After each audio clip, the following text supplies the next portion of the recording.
Well, the first episode is finally here, and since Game of Thrones finished back in 2019, it's our first glimpse back into the world that drew us all into it many years ago. Focusing on the Targaryen reign 172 years before the Mad King's death and Daenerys Targaryen being born, we entered King's Landing at a time where there'd not been a war for around 70 years. So with this, I thought I'd recap, break down, and explain all that there was to take away from this first episode of the show.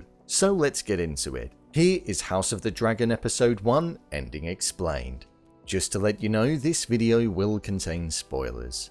This first episode opened up with us seeing King Jaehaerys selecting a new heir to the throne upon his only two sons being claimed and taken. This led King Viserys I to be selected by the Lords, and the bloodline that we know of to be the one that laid stake to the throne from that year on in the year 101. Once he was selected and established as the new heir to the throne, we cut to 9 years into King Viserys' reign, where we opened up with an incredible shot over Westeros, where the dragon, which is one of the main focal points and at the heart of the Targaryen name, which separates them from anybody else, was present out there, showing how important they're going to be this season. In this video, I'm going to break it down into different characters that we had on screen and explain how it all ended differently for them whilst delving into their traits. Princess Rhaenyra Targaryen. Rhaenyra Targaryen is King Viserys I's child. Despite not being born a son, she exhibits all of what a traditional son's behaviour would have been back then, and she wishes to serve to fight and ride dragons, rather than her sole purpose in serving the realm being to bear a child. We saw her close relationship with her mother and father, and that she was loyal to them. As the episode went on, we saw her embody trustworthiness, a level head, and a maturity that her uncle, King Viserys' brother, lacked, despite being the heir to the throne if the king were to not have a son. This is what ultimately made the decision a lot easier for Rhaenyra's father further on down the line. We saw that she spent the entirety of the first episode worrying for her father, in the sense that she wanted him to have a son, and for her mother and father to be safe. However, that wasn't the case.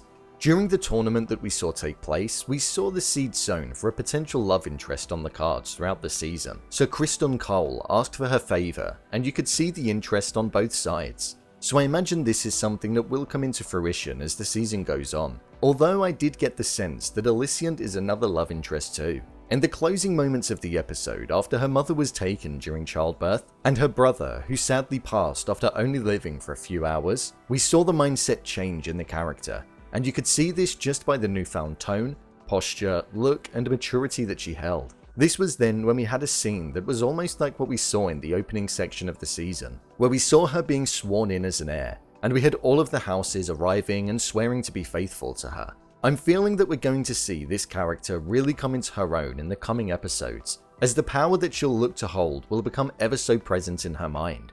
With her father looking like he's sick due to the wound on his back, and her uncle being the ticking time bomb that he is, I feel we're going to see loyalties to the family name and the throne have to come into question, whilst also facing challenges from the outside. I don't think this peace that had been there for 70 years is going to be around for much longer, and Rhaenyra will be key to that. Prince Daemon Targaryen.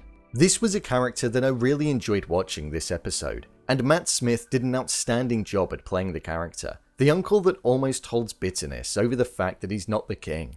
And the chances of him being an heir dwindle every time the king tries to have another baby. He's almost like Scar in The Lion King, wanting the power and to be king despite not expressing it that way. But he does certainly wave around his authority in the sense that he did a public display of slaughtering to the town to induce fear in the civilians there.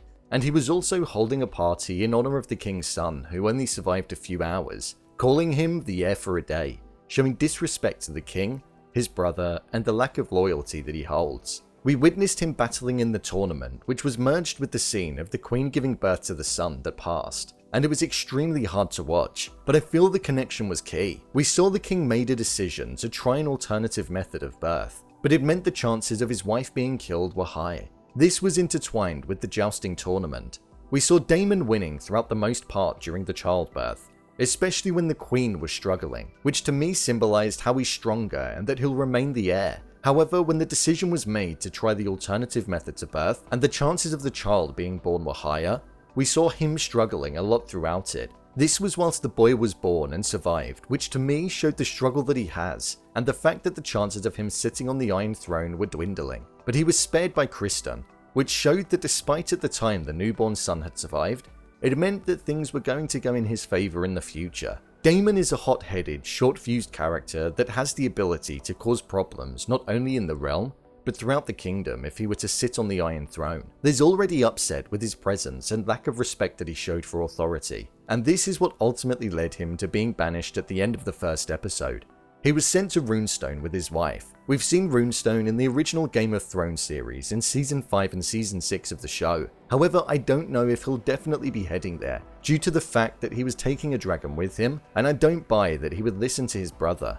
I don't think this is the last of the hostility that we've seen between the pair, and I think that as time goes on, this so-called rise that Viserys claimed Daemon was celebrating is going to be happening more and more. King Viserys I, chosen by the Lords to succeed the old king, Paddy Considine played this role extremely well. He's similar to that of many of the kings of the time, where all they wanted was a son to pass down their kingdom to. But he struggled in the sense that we've heard that there have been a lot of miscarriages and stillbirths, and they've lost 5 children. Yet he did have his daughter Rhaenyra. His council, the people that he's closest to, the majority of them don't find that his current heir, his brother Daemon, is the appropriate choice, and if he were to ever become king, they believe that he'd cause a lot of problems for the 7 kingdoms. That's why the birth of his son was something that there was a lot of focus on. We saw that during the birth of his son, he had to make the decision on whether or not they decided to go for an alternative method of birth, which meant that there was a chance that his wife would not make it through the birth, but it gave the best chance of survival for the child, the son that he hoped it would be.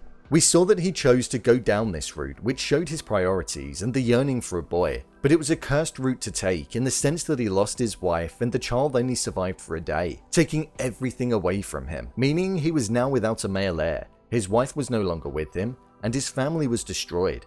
All that was left was himself and his daughter, which then led him to naming her as heir to the throne, due to the council advising him to steer away from Daemon, but also deep down him knowing that it was for the greater good. He'd broken the tradition of 100 years and named a female as an heir. We saw that he had a mark on his back, which appeared to be something that had been bothering the king for some time, and had the potential to do some damage. The fact that they were keeping it under wraps showed that it could be something relatively serious and could cause a weakness to the king. When he was sat on the Iron Throne, we saw he had a cut, with blood dripping on the throne. I thought it was a great representation of what's to come. The blood that's going to be spilled in order for the individual that claims the throne is going to have to go through. In the closing moments of the episode, we got one of the biggest revelations in the episode, in the sense that we found out that Aegon Targaryen that once conquered Westeros did it for 2 reasons, for that of power, but also because of a dream that he had, of a cold dark winter that consisted of White Walkers, which we know is something that did actually come true. He stated that the only way that the battle would be won would be if the Targaryens were sat on the throne. Even though Daenerys was not sitting on the throne at the time of the White Walkers being destroyed,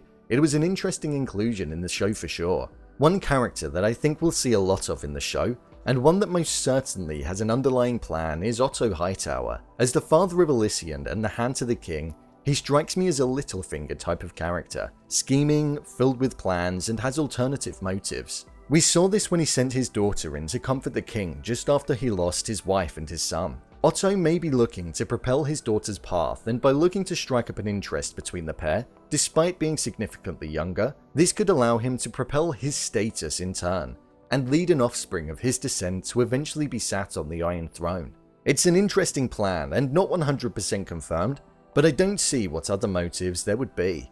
The first episode of the show did a great job and allowed us to re-enter the world that we've been away from in the past couple of years. The show's theme transported me back and ignited parts of my brain that have been left untouched for years. I'm looking forward to seeing the conflict that's brewing and just how dangerous Daemon is.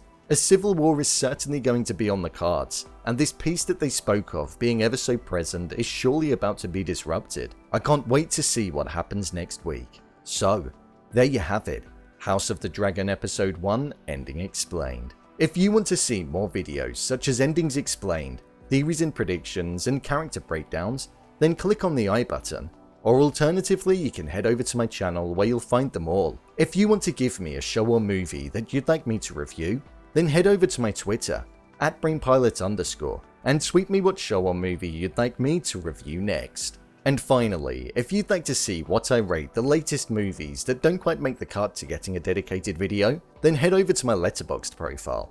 It's where I rate the latest releases in real time. What did you think of the first episode? leave a comment down below, and don't forget to subscribe. I'll see you next time.